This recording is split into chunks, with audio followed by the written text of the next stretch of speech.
And that way you can watch the video later and see how it's done. So there's a clue here. Firstly, this whole thing equals naught. We have 1, 2, 3 terms. It equals naught. And that's a clue. And that to me says that's a trinomial. And because it equals naught, it reminds me of a quadratic. So actually, I'm thinking I want to factorize this into 2 brackets and let it equal naught. But what confuses me, I've got this half as an exponent here and this quarter as an exponent. I used to have squares in my trinomials. I don't have a squared. But let's do another trinomial. Let's do x squared minus 5x plus 6 equals naught. And let's look at what the exponent is over here. What is the exponent here? 1. And the exponent here? 2. What is the relationship between this exponent and that exponent?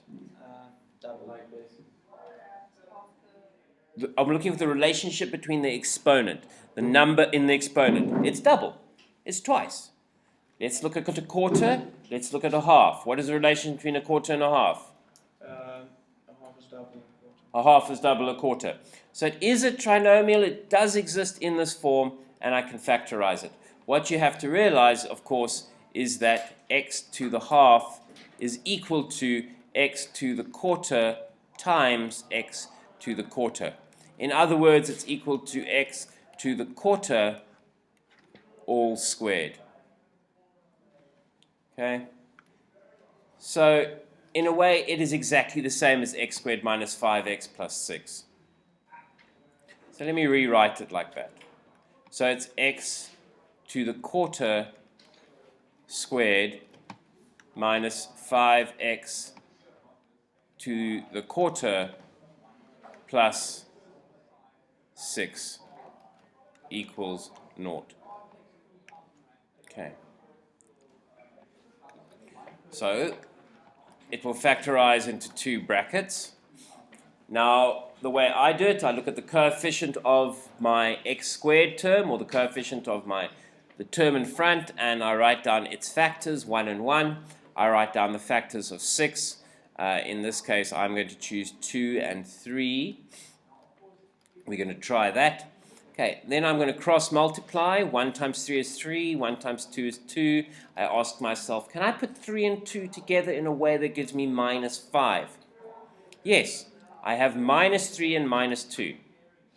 Okay, where did the minus 3 come from? It came from 1 times 3, so that must be a minus.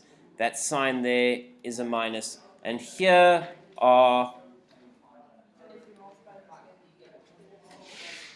if you multiply minus 2 and minus 3 together, you get plus 6, yes.